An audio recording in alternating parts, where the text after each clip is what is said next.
¿Qué tal? ¿Cómo están? Muy buenas tardes, amigos, amigas de Potosí Noticias. Estamos transmitiendo totalmente en vivo desde nuestras instalaciones. Y bueno, pues en estas charlas que hacemos los viernes más o menos a esta hora, ustedes saben que tiene el propósito de acercarles información útil, de información que nos vaya retratando un poco qué está ocurriendo en San Luis Potosí.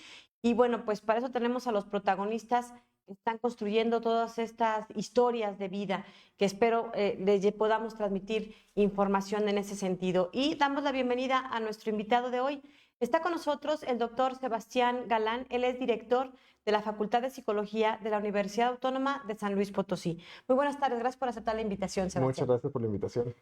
Gracias a ti por darnos estos minutos, porque además traes una serie de información que yo decía que ojalá que le sean de utilidad al señor, a la señora, a los padres de familia que nos están viendo, porque tiene que ver con un estudio que hicieron, una encuesta sobre salud mental entre universitarios, entre chavos que están cursando en alguna carrera, en alguna facultad de la Universidad Autónoma de San Luis Potosí, pero que más allá de eso, es decir, no nos vamos a limitar a este universo, porque bueno, sí fue la muestra, pero que puede darnos por ahí algunos datos de qué está pasando con nuestros jóvenes. Aunque estudien en la Politécnica o aunque estudien en privadas, más o menos podemos ir entendiendo un poco acerca de esto. Cuéntanos, encuestaron a 2.204 estudiantes, ¿en dónde se realizó y cuáles son algunos de los principales resultados que encontraron?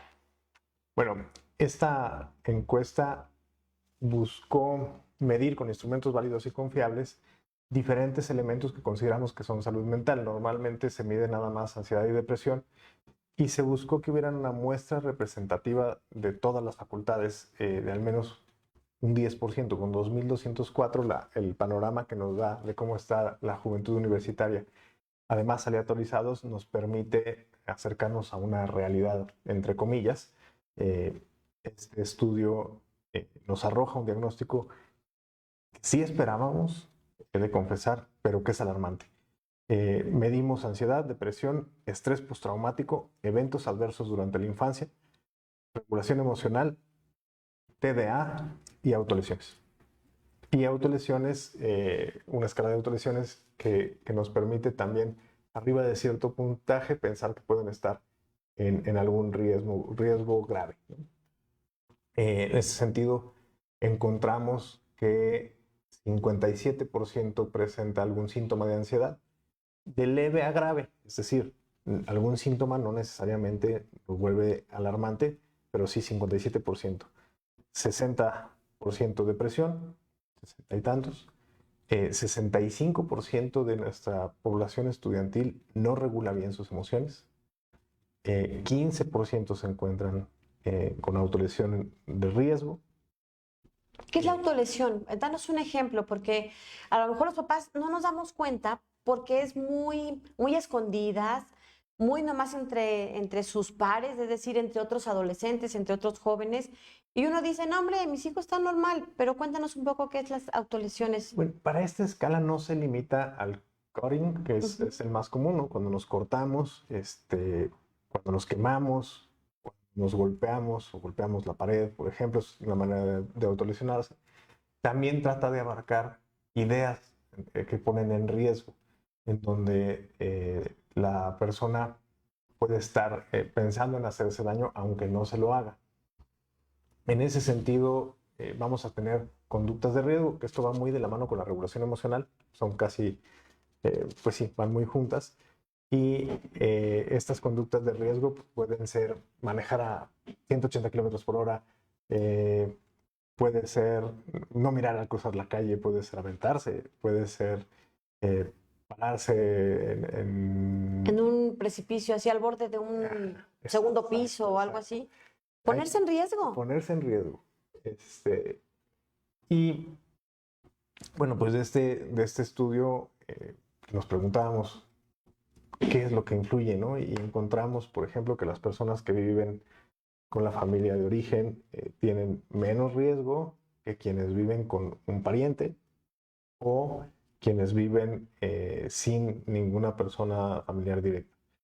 Esto no significa que cambiando a la persona con la familia de origen necesariamente va a mejorar. Es decir, probablemente empeoraría, por algo viven allá, ¿no? Claro.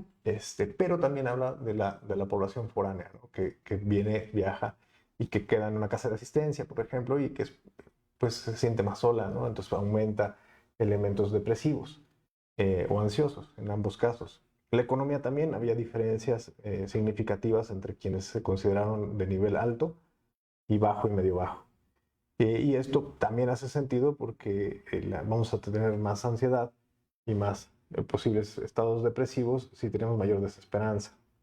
Si muy apenas llegamos a la quincena, al mes, a la hora que nos mandan los foráneos, por ejemplo, les mandan sus papás la lana para seguir estudiando, cosas así. Claro, si sentimos que somos un gasto, si tenemos con qué solventar cuestiones del día a día, ¿no? La alimentación, si podemos dormir, si hay mucho ruido, ¿no? Los hábitos de sueño influyen mucho. Y algo que fue muy interesante fue esta aplicación de eventos adversos durante la infancia, porque en todas encontramos que hay diferencias significativas. Es decir, quienes han vivido más eventos adversos tienen más probabilidad de tener ansiedad, depresión, TDA, autolesión, etc.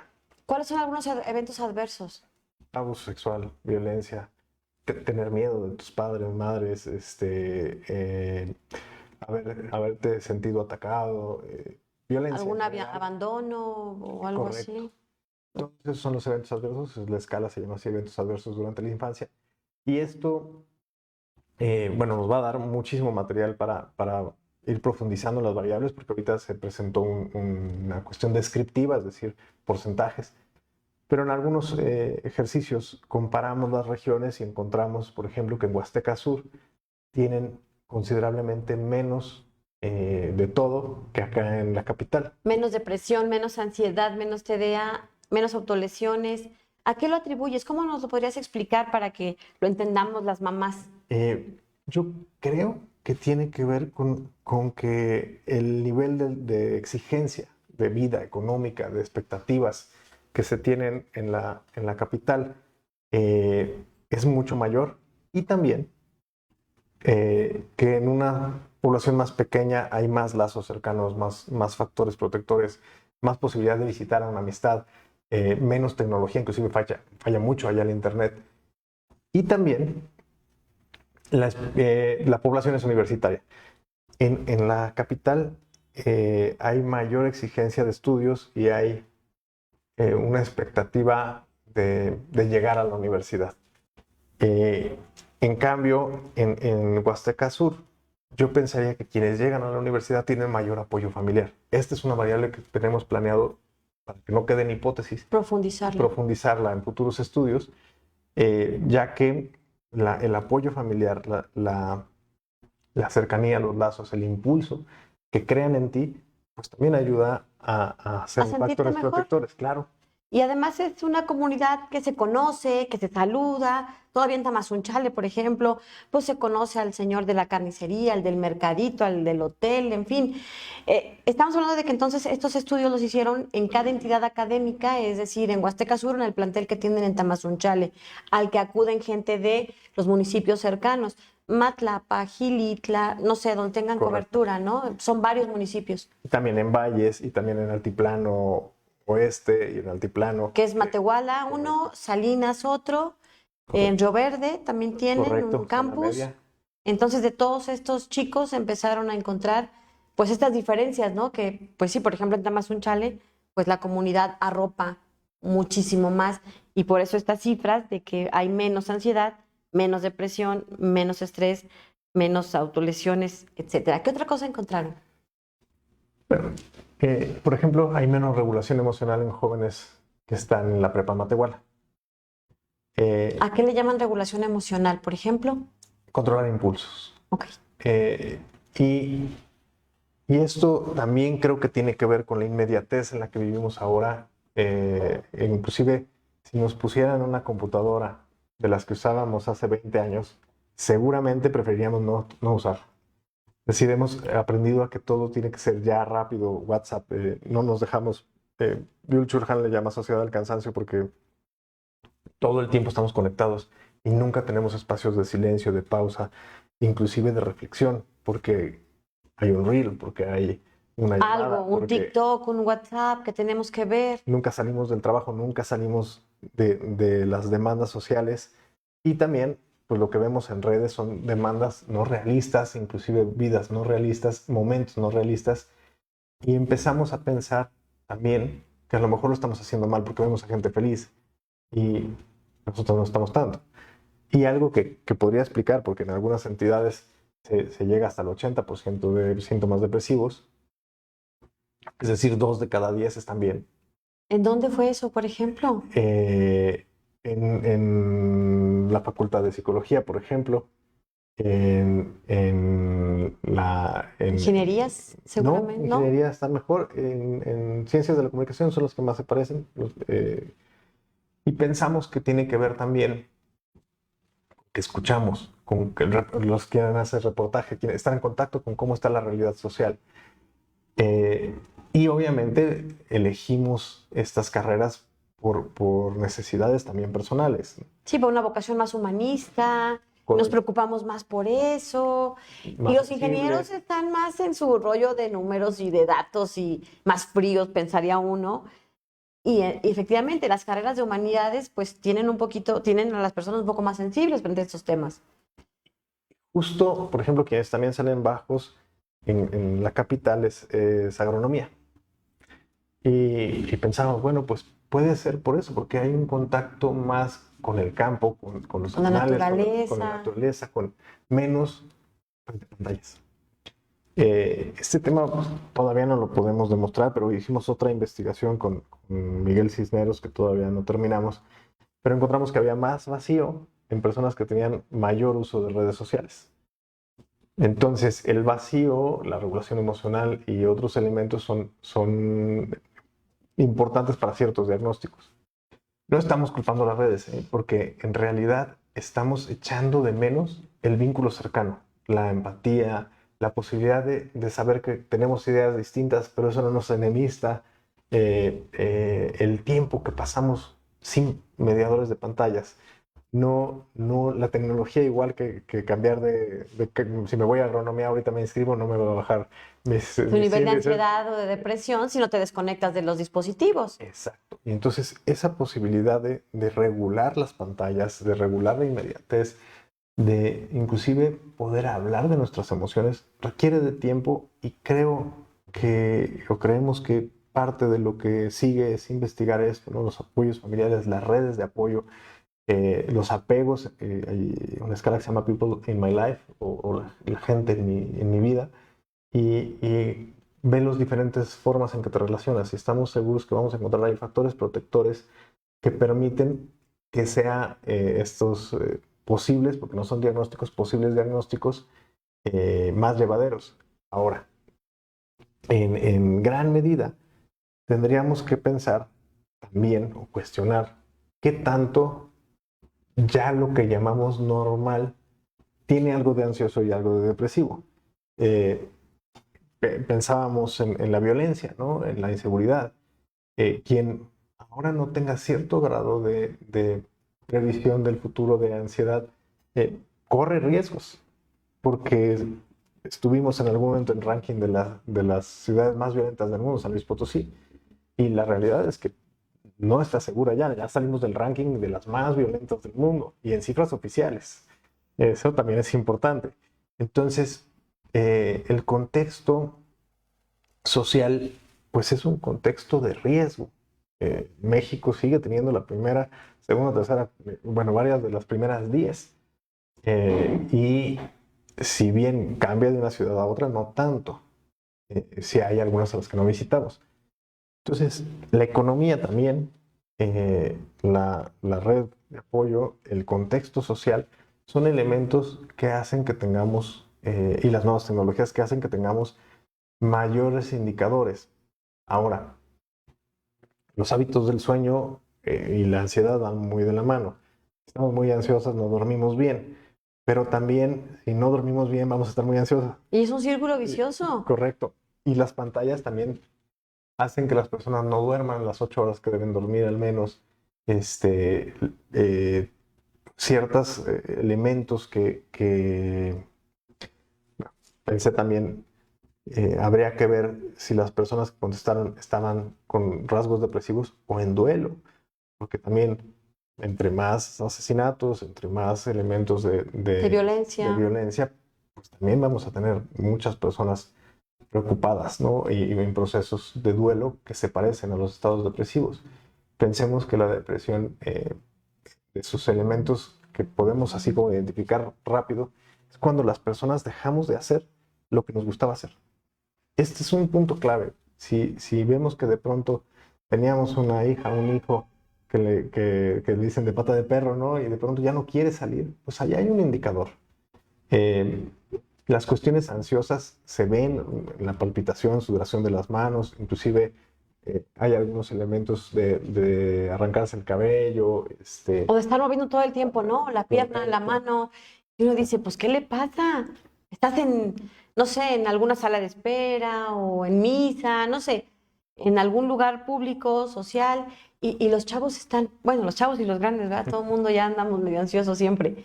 ¿De qué manera puede repercutir esto en la vida, no solo académica, universitaria, sino también personal en el corto, mediano o largo plazo de los chavos, de los jóvenes? Yo creo que ahora lo estamos midiendo, pero ya ha habido una adecuación, no sé si es una adaptación más bien, en muchas de las exigencias, en muchos de las formas de impartir clase. Hemos tratado de aprender a vivir con los celulares cerca, de quizá encargar menos carga laboral o académica. Lo que sí nos permite ver es que tanto la gente se da cuenta de cómo está. Este diagnóstico tenía la fortuna de que nuestro departamento de sistemas arrojaba los resultados cuando terminamos de contestar. Y en ese sentido, las personas que contestaron ya saben cómo andan, en qué se tienen que atender. Pero es tanta la población que tendríamos que empezar a trabajar con personas que acuden, por ejemplo, por emergencias a primeros auxilios psicológicos a la universidad o a Unisalud o a otros lugares y determinar cuáles son esos puntos de corte que nos permitan prevenir, es decir, a partir de qué puntaje ya se pone grave el asunto. No estamos haciendo menos a quienes tienen síntomas leves, pero esos síntomas leves pueden manejarse con orientación, inclusive hay ahora apps muy útiles, hay Así, una app del celular puedes decir, tengo ansiedad leve, ¿qué hago o cómo? Sí, hay una que se llama Yana, por ejemplo, se llama tu acompañante emocional. Entonces te hace preguntas, por ejemplo, ok, ¿y esto que te tiene preocupada está ocurriendo ahorita? ¿Estás segura de que va a ocurrir? ¿Y la Y te ayuda. recomendarías tú para los chavos? A mí se me hace que está bastante bien. De hecho, alguna vez a una persona que conozco muy poco, pero me decía que su hija tenía eso, le dije, déjala que la descargue mientras le consigue ayuda. Y me dijo, no, ya, con eso se le bajó la ansiedad, ¿no? No sustituye una terapia para nada, pero además te hace test y te dice qué tan grave o te recomienda acudir. Entonces son elementos que permiten que no todo mundo tiene que ir a terapia. Hay cuestiones que aprendiendo a respirar, por ejemplo, pueden googlear ahí respiración diafragmática o maniobra de Jacobson en YouTube, vienen pasos para disminuir la ansiedad. No así la depresión grave. Normalmente requiere de un trabajo multidisciplinar en donde también se medica a la persona. Y es muy importante decir que los medicamentos son una gran ayuda. Hay que desestigmatizarlos. No son adictivos. Inclusive muchos de estos los venden sin receta. No les recomiendo que vayan sin receta porque hay que descartar otras cuestiones como resistencia a la insulina, anemias y otras cuestiones que nos pueden generar las mismas síntomas que la ansiedad o la depresión. O que incluso ya es porque el cerebro ya no produjo el litio necesario y hay que darle una pastillita y nada más. Pero hay que hacerse unos estudios y hay que ir con un profesional de la salud. Correcto. Estamos platicando con el director de la Facultad de Psicología, con el doctor Sebastián Galán, en torno a esta encuesta que se realizó de este 2025 sobre la salud mental de los estudiantes universitarios. Y bueno, pues como ya nos explicaba, se consideraron en la muestra todas las facultades, todas las entidades académicas que forman parte de la universidad, Lo mismo las que están aquí en la capital, las que están en el resto de los municipios como Salinas, Matehuala, Río Verde, Tamazunchale, Ciudad Valles. Em, ¿Investigaron ahí en este estudio algo que tuviera que ver con las adicciones, por ejemplo? Alcohol, tabaco, otras sustancias, a lo mejor prohibidas, marihuana, no sé qué tanto a lo mejor los chavos fueron tan sinceros, pero también ¿esto representa algún factor de riesgo? Sí, sí encontramos, por ejemplo, una de las preguntas que hicimos, porque también si haces una encuesta muy extensa, ya no te contestan toda. Entonces tratamos de mantenerlo lo más acotada, pero más profunda posible. Y una de esas preguntas era si consideraban que tenían un trastorno de la conducta alimentaria. Y nos respondieron 18.3 que sí. Y esto está muy interesante porque vemos cómo hay muchos elementos de desventaja, ¿no? En cuanto a adicciones, cerca de 40% consume alcohol, 7% marihuana y el resto de las sustancias más abajo, la cocaína 0.06. Sin embargo, si creo o creemos que podía haber la fantasía de que esta encuesta recabara datos. Se hizo intencionalmente anónima para que pudieran decirnos La verdad. la verdad, exactamente. Y en este sentido, pues yo tengo otros datos, ¿no?, de consumo. Creo que pudo haber un temor ahí. No creo que hubiera este mismo sesgo a la hora de las encuestas de salud mental, pero sí en consumo creo que tenemos más, pensaríamos que el doble, ¿no? De marihuana, de cocaína. De alcohol y tabaco, más o menos. Tabaco y vape, 12% en cada uno respectivamente. Habrá que ver quién consume los dos, ¿no? Pero sí ha disminuido, es decir, como que en las cuestiones legales nos dijeron más real la información, como el alcohol, sí ha disminuido el consumo de alcohol en las nuevas generaciones, sí ha disminuido el consumo de tabaco. Y he de confesar que pusimos otras sustancias y ahí fue un 1.2, pero no preguntamos directamente el consumo de medroximetanfetamina o las tachas o M, se les llama también, que estas pues se reportan muy comúnmente en jóvenes. Ahí será una que tengamos que agregar en la próxima. Y tenemos un 30% de jóvenes que estudian y trabajan. Eso también es importante porque pues la carga no es la misma cuando sales de la escuela o de la universidad a hacer tareas a cuando sales de la universidad a trabajar y luego a eso de las 12 de la noche llegas a hacer tareas. Esto también es un elemento que nos habla de cómo está la economía, porque la familia de origen no puede sustentar del todo a estudiantes universitarias. En general encontramos también que los eventos adversos y el estrés postraumático están muy relacionados. Esto tendremos que hacer más a profundidad la relación, pero aumenta al doble los eventos traumáticos, adversos, no traumáticos, adversos durante la infancia, al doble la posibilidad de desarrollar un puntaje de posible estrés postraumático. Cuéntanos un poco qué es el estrés postraumático. Normalmente, ¿Con algún ejemplo? O va de la mano, por ejemplo, hablábamos de la violencia, ¿no? Un asalto, una violencia, una violación, atestiguar elementos de un asesinato o de cosas graves, pueden hacer que perdamos nuestra capacidad de concentrarnos, que tengamos recurrentemente esta idea, que tengamos ataques de pánico y otros elementos que nos impiden. De hecho, esto se empezó a investigar con soldados que venían de la guerra y que no podían dejar la guerra atrás.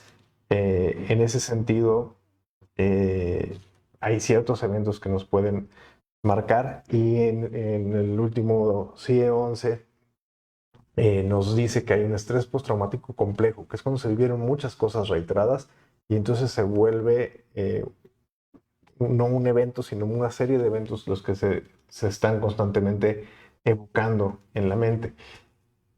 Esto también está elevado en la población y nos hace sospechar que puede estar relacionado con estos elementos violentos. Y las personas que tienen estrés postraumático pues correlacionan de manera significativa, aunque media, con otros elementos como la ansiedad y la depresión. Es decir, hay algunas personas que tienen síntomas que pudieron haber sido de un evento y que los vamos aprendiendo a, ¿no? Pues sí, me acuerdo mucho de eso, ¿no? Pero a lo mejor si entramos en llanto, si nos saca de nuestras casillas cierto elemento, puede convertirse en un problema que hay que atender. De todos, ¿qué porcentaje sacó estrés postraumático, decías? ¿O no es tan grave, no es tan significativo? Sí lo tenemos. Y preguntaron, por ejemplo, ¿cuál es la razón de ese estrés postraumático? Violencia en casa, violencia de género, violencia en la calle, ¿o no está precisado el dato? Eso no lo precisamos, más bien se midió con una escala para ver si podían tener posible estrés postraumático. Aquí encontramos un porcentaje de 29%. 29% de nuestras estudiantes presentan posible estrés postraumático. En todos estos diagnósticos son posibles, ya que, por ejemplo, en TDA sale altísimo el porcentaje, pero es una escala muy, muy breve de la OMS, no tan fidedigna. Y cuando vemos la regulación emocional, decimos, bueno, a lo mejor podría haber falsos. Confundiendo algunos síntomas, algunas prácticas o algo así, ¿no? Y tendría que haber son todo falsos positivos que le llaman los especialistas, ¿no? Correcto. Y yo pensaría que son muchísimos falsos positivos en ese caso, pero nos permite saber lo mismo, que no estamos logrando poner atención, que no estamos regulando, y ahí nos ayuda a tener esos problemas mucho la tecnología. ¿Qué diagnóstico, más bien ya el diagnóstico ya lo hicieron, ya están ahí las cifras, pero tú qué conclusión sacarías en términos generales? Yo sé que es difícil para un investigador pedirle que nos haga ahorita una especie de conclusiones, pero en términos generales, para interpretar esta encuesta, ¿qué les dice? ¿Qué radiografía tomó de los estudiantes universitarios? ¿Tienen más o menos un rango de edad a quienes respondieron a esta encuesta? Digamos entre 17 y 25, 19 y 24, no sé. Por cuestiones legales pedimos que fueran de mayores 18 de edad. Okay. A 24 años, más o menos ese es el rango. Hay algunos outliers, ¿no?, que contestaron personas mucho más grandes, pero en realidad ese es el rango general. Pues lo que nos dice, pero no sé si debo decir estas cosas, pero lo que nos dice es cómo está la población que no es universitaria. Porque en todas las investigaciones que hemos hecho, quienes llegan a universidad están mejor que quienes no llegan. Y a universidad, a nivel nacional, llegan 20% de las personas. Es decir, ¿cómo está el 80% que no está en la universidad?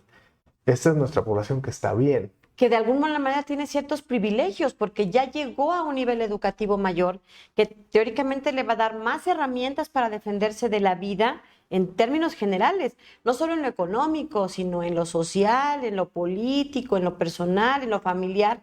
Y entonces, pues sí, qué preocupante porque yo estoy pensando quizá a lo mejor en una clase obrera que no terminó o que tiene trunca la prepa y que no tiene estas otras herramientas que sí están alcanzando los universitarios, ¿no? Correcto. Las madres solteras que tienen que lidiar con una jornada laboral en la zona industrial, por ejemplo, sin dónde amamantar a sus hijos, sin una estancia infantil que les garantice que van a estar bien, que tienen que rolar turnos, con quién los deja, quién se los cuida.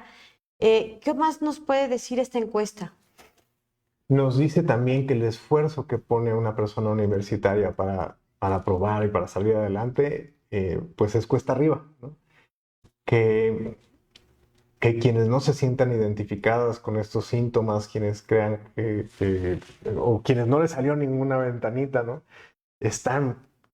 O hay que agradecer, ¿no?, estar bien o tener la posibilidad de irnos a atender. ¿Cuál es la realidad? Un proceso terapéutico y atención psiquiátrica también requiere de una inversión de tiempo y de recursos. Si bien la gran ventaja que tiene la universidad es que tiene espacios de atención, en Unisalud está la Facultad de Medicina, tiene atención psiquiátrica, psicológica, y los centros de atención y orientación psicológica, son grandes ventajas porque hacen que sea una atención bastante posible para el estudiantado, algunas gratuitas, otras con muy bajo costo o simbólico. Esa es una gran posibilidad que tienen, inclusive, por ejemplo, primeros auxilios psicológicos en la facultad no tienen ningún costo y es justo para contener. La otra es, tenemos que preguntarnos muy bien cómo estamos haciendo nuestros lazos, cómo estamos dándonos tiempo para cuidarnos, para hacer ejercicio, que siempre se recomienda, para dormir, para convivir, para tener algo de esparcimiento. ¿Qué tanto estamos nutriéndonos de las redes y de lo que viene ahí, y qué tanto tenemos la posibilidad de hacer otras cosas más constructivas? Creo que nos permite cuestionar cuáles son las acciones que debemos de emprender a nivel colectivo, porque ya vimos que no es una cuestión de poquitas personas, sino más bien algo que tenemos que empezar a generar una cultura. Yo creo que tiene que ver con la corresponsabilidad afectiva, por ejemplo, con ¿Qué es la corresponsabilidad afectiva? Es que nos dices palabras muy bonitas, pero a ver, para entenderlas, ¿qué es la corresponsabilidad afectiva? Tengo una vaga idea, pero yo no soy la experta.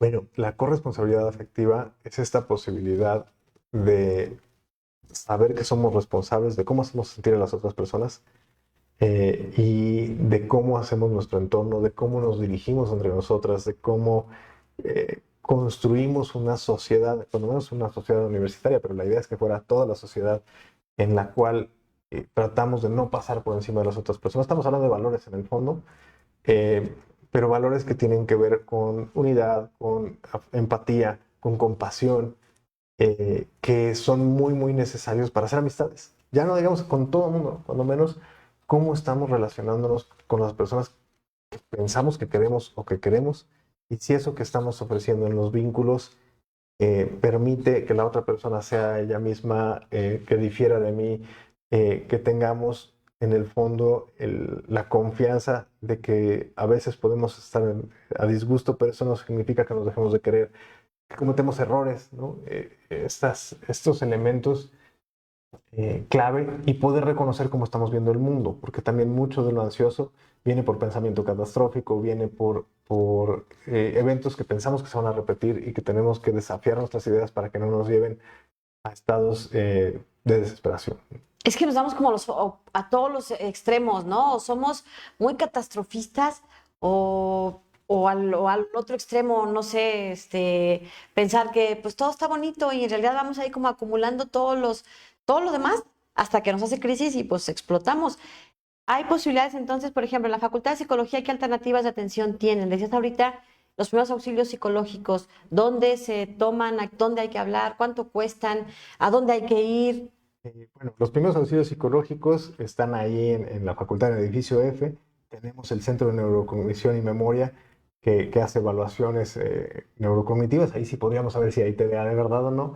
El Centro Educativo País de las Maravillas, que trabaja con población infantil, con neurodiversidades, también tiene atención psicológica. ¿Para todo público o solo universitarios? Para todo Todos público. son para todo público. Sí. ¿Dónde está? ¿El País de las Maravillas? ¿Dónde Dentro está? de la facultad. Ah, ok. Y tiene también un área de atención neuropsicológica y también acompañamiento en lenguaje, en psicopedagogía, en psicología de la educación. Tenemos el Centro de Orientación Psicológica que está en Beanaya y la Clínica Julián Carrillo, que está en la Clínica Julián Carrillo. Todos estos espacios tienen diversas atenciones, tanto psicológica clínica como educativa, y trabajan con practicantes supervisadas por una profesional. Los costos son reducidos para la comunidad universitaria. Inclusive en el País de las Maravillas tenemos una persona, un dentista, una enfermera también, y son a bajo costo. La consulta está dependiendo de la especialidad, pero la mayoría están en 100 pesos, 50 para población universitaria. Trabajadores también, ¿eh? Trabajadores de la universidad también. También. Bueno, pues si no está todo en su página de la facultad, me imagino. Correcto. Yo. Y bueno, pues ahí pueden ustedes consultar alternativas. Si son universitarios, pues no dejen pasarlo porque creo que tienen ahí a la mano esta posibilidad de empezar un proceso para recuperación. Si sienten que ustedes o sus hijos o quienes sean de la comunidad universitaria tienen algo de estrés, algo de depresión, ansiedad, ¿cuáles son los síntomas, por ejemplo, para la ansiedad? Normalmente vamos a tener la rumiación, ¿no? Que es darle vueltas a las mismas ideas, dificultad para conciliar el sueño, sudoración en las manos, aumento del ritmo cardíaco. Y hay otras que pueden esconderse más, por ejemplo, podemos comer por ansiedad, podemos... O dejar de comer por o ansiedad. dejar de comer, sí, también. Dejar de comer puede ser una reacción ansiosa. Lo mismo que en la depresión, que por ejemplo, queremos dormir mucho, no dormir nada. Los extremos, si tenemos cambios de peso en los últimos meses, pueden ser indicadores de alguno de estos elementos. Cambio de peso significativo, ¿no? 10 kilos. Hay que luego parar antenitas y decir algo puede estar pasando. Y algo que es muy importante, las personas que estamos viviendo ansiedad y depresión, no siempre nos damos cuenta que la tenemos. Podemos ser muy funcionales y la funcionalidad es el punto, a mi parecer, el punto clave. Podemos tener elementos para un posible diagnóstico, pero si nos podemos levantar, vamos a trabajar o a estudiar, si estamos cumpliendo con nuestras responsabilidades, si tenemos una posibilidad de red de apoyo, si estamos durmiendo bien. Dormir es bien importante. Si no logramos dormir corrido, depende de la edad, si nos levantamos al baño, ¿no? Pero hay personas que no pueden conciliar el sueño o que no se pueden levantar. Todos estos son indicadores y entre más se suman, si empieza a haber un trastorno como tal, es cuando ya nos afecta en alguna de las áreas de la vida de manera significativa. Entre más áreas de la vida, más grave el trastorno. Entonces, si ustedes tienen una persona que tiene una semana sin levantarse, pues no lo duden, hay que ir urgente a consulta. Sí o sí. Y que la lana a veces es ahí un factor, pero bueno, 50, 100 pesos y seguramente habrá por ahí la posibilidad de que si no puede con los 100 pesos, pues algún estudio socioeconómico o algún plan de pagos, qué sé yo, porque lo importante es que haya una intervención de un especialista, ¿no? Como a tiempo. Correcto. ¿Qué más de la encuesta nos puedes comentar sobre los datos, las cifras que arrojó comparado con Salinas, Matehuala? No sé, creo que eso también podría ser muy revelador, ¿no? De cómo están viviendo nuestras comunidades en el altiplano, que a lo mejor tienen más presencia de crimen organizado o a lo mejor solo es una percepción y no les está impactando a los chavos, no sé. Por ejemplo, en Matehuala encontramos que no hay diferencias significativas con la capital, pero en riesgo sí. Ahí tienen un porcentaje más alto que el resto de las entidades en estas conductas autolesivas de riesgo. Sin embargo, nuestras estadísticas dependen mucho de la muestra y si la muestra no es muy grande, no podemos confiar tanto en ella. Entonces, en entidades que la participación fue más pequeña o que tienen menos comunidad, no conviene observar los descriptivos, sino la estadística inferencial. Es decir, la que nos dice si podemos confiar en esos porcentajes realmente o más bien es que la muestra es muy pequeña y por eso hubo tanta variación. En ese sentido, uno de los hallazgos más impactantes que tendremos que hacer un artículo al respecto tiene que ver con el sexo. Entre hombres y mujeres no hay diferencias en nada, pero tenemos un tercer sexo biológico que normalmente no se toma en cuenta y se confunde con la comunidad por los términos, que es cuando tenemos ambos sexos biológicos de nacimiento.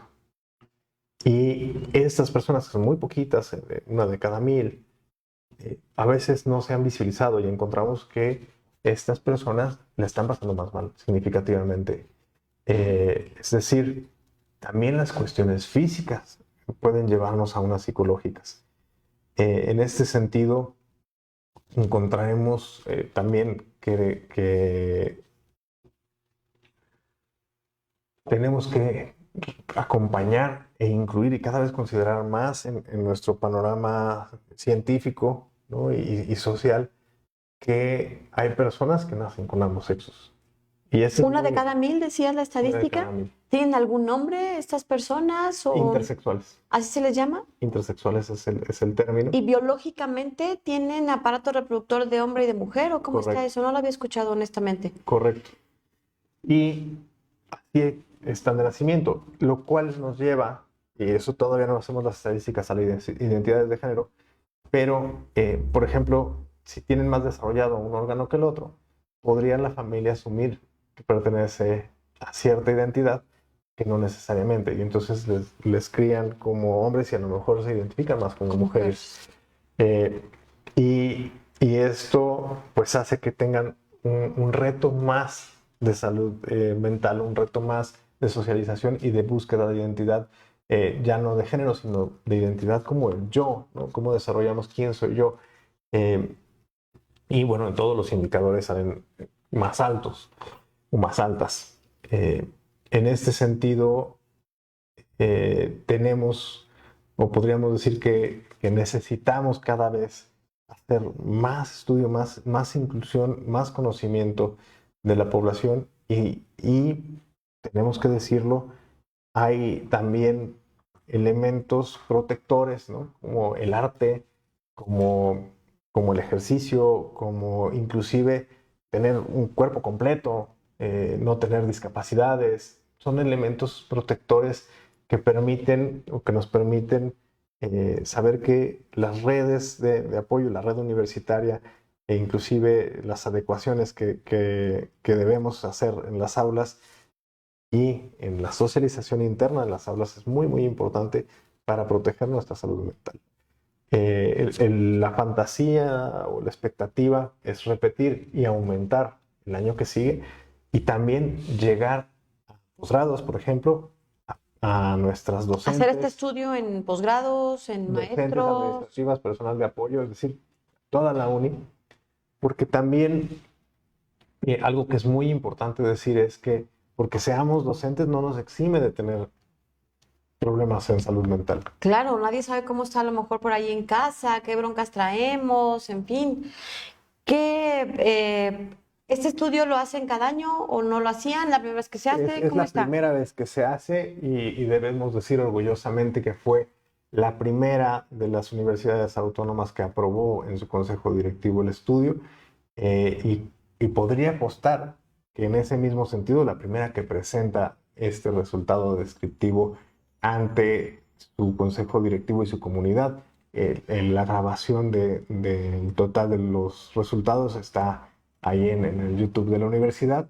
Este, y también quisiera creer, pero eso ya, si no aplica, vamos a pensar que no lo dije, que es uno que abarca más variables de salud mental que no se quedan en ansiedad y depresión y estrés, sino que estamos hablando de regulación emocional, de estrés postraumático, de TDA, de autolesión y de eventos adversos durante la infancia. Este resultado nos invita a pensar no solamente en la población universitaria, sino en familias, trabajar con escuela para padres, por ejemplo, o psicoeducación, prevenir desde la infancia.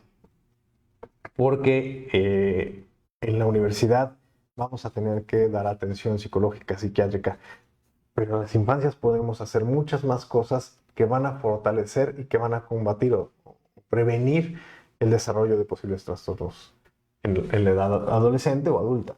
También hay depresión infantil y en algunos estudios asocian mucho las vivencias de violencia con la depresión infantil.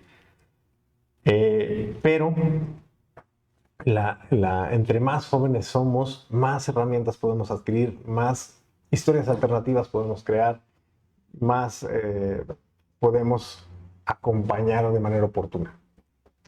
Yo creo que vamos a tener que invitarte otro día porque hay mucho todavía que preguntar. Por lo pronto del estudio, bueno, pues hasta aquí le dejamos, pero todos estos datos que nos das de las infancias, cómo andan nuestros niños, nuestras niñas, ¿no? En una situación en donde el bullying, los dispositivos, la ausencia de los padres, que aunque estén físicamente presentes, pues a veces no estamos tan presentes. Y yo, pues en mi humilde opinión, los recomendaría a los que son papás muy jóvenes, de hijos muy chiquitos, preescolar, primaria, secundaria, vayan a todos los talleres de padres que puedan. Hay unos mejores que otros, pero hay muchos gratuitos. Y bueno, pues ojalá que esto, yo creo que sí sirve, ¿no? Sobre todo que va ahí acompañando las etapas de la crianza. Sebastián, muchas gracias por habernos acompañado. ¿Algo más que gustes agregar? Oh, muchísimas gracias por la invitación y pensando en las infancias, si tienen ahorita la oportunidad, jueguen mucho con ellos sin dispositivos y que jueguen con otras personas, que aprendan a perder. Es muy importante jugar. Y de adultos también, pero cuando menos traten de mantener sus redes de apoyo, traten de visitar a las personas que quieren y sobre todo díganles a las personas que quieren que les quieren, porque eso a veces lo damos por hecho, pero sí necesitamos escucharlo. Cierto, y sobre todo esto del tiempo sin dispositivos, yo creo que hay que ir acostumbrándonos en la dinámica de las familias, ¿no? Sabemos que es una herramienta para el trabajo, para la escuela, pero no es un pretexto para aislarnos, porque creo que nos explicabas que tiene, pues que tiene mucho que ver, ¿no? También en cómo aprendemos a tener este contacto humano sin que medie un dispositivo. Y bueno, pues también esa es parte de la tarea que podríamos ahí llevarnos cada uno de nosotros, de nosotras. Correcto. Bueno, pues estuvo con nosotros Sebastián Galán, él es director de la Facultad de Psicología de la Universidad Autónoma de San Luis Potosí, presentándonos esta encuesta, este estudio que realizaron entre los universitarios y universitarias, estudiantes, entre la comunidad estudiantil.